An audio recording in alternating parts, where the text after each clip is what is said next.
ખાસ કરીને આપણે વડોદરા કોર્પોરેશનમાં દર મંગળવારે વીકલી રિવ્યૂ મિટિંગ લઈએ છીએ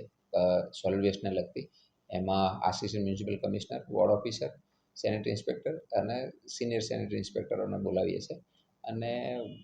વીક દરમિયાનમાં જે ગવર્મેન્ટના નવા સૂચનો હોય, નવા પત્રો હોય એ સંદર્ભની કાર્યવાહી કરવા માટેની સૂચનાઓ આપીએ છીએ. ખાસ કરીને આ વીકમાં આપણે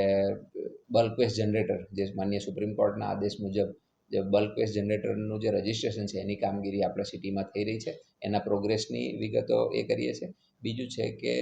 આપણી કોર્પોરેશનની અલગ અલગ ઓફિસો એની પોતાની સફાઈ, એના રેકર્ડ વર્ગીકરણ એ સંદર્ભમાં પણ એમને સૂચના આપવામાં આવી, એનું ફોલોઅપ લેવામાં આવ્યું અને રેગ્યુલર નાઇટ સફાઈ, દિવસ સફાઈ, વીવીઆઈપી મૂવમેન્ટ વખતની સફાઈ, રાત્રિ સફાઈ કરી હોય, દંડ કેટલો લીધો છે, એ જે આપણા રેગ્યુલર મુદ્દાઓ છે એની પણ આજે ચર્ચા કરવામાં આવી.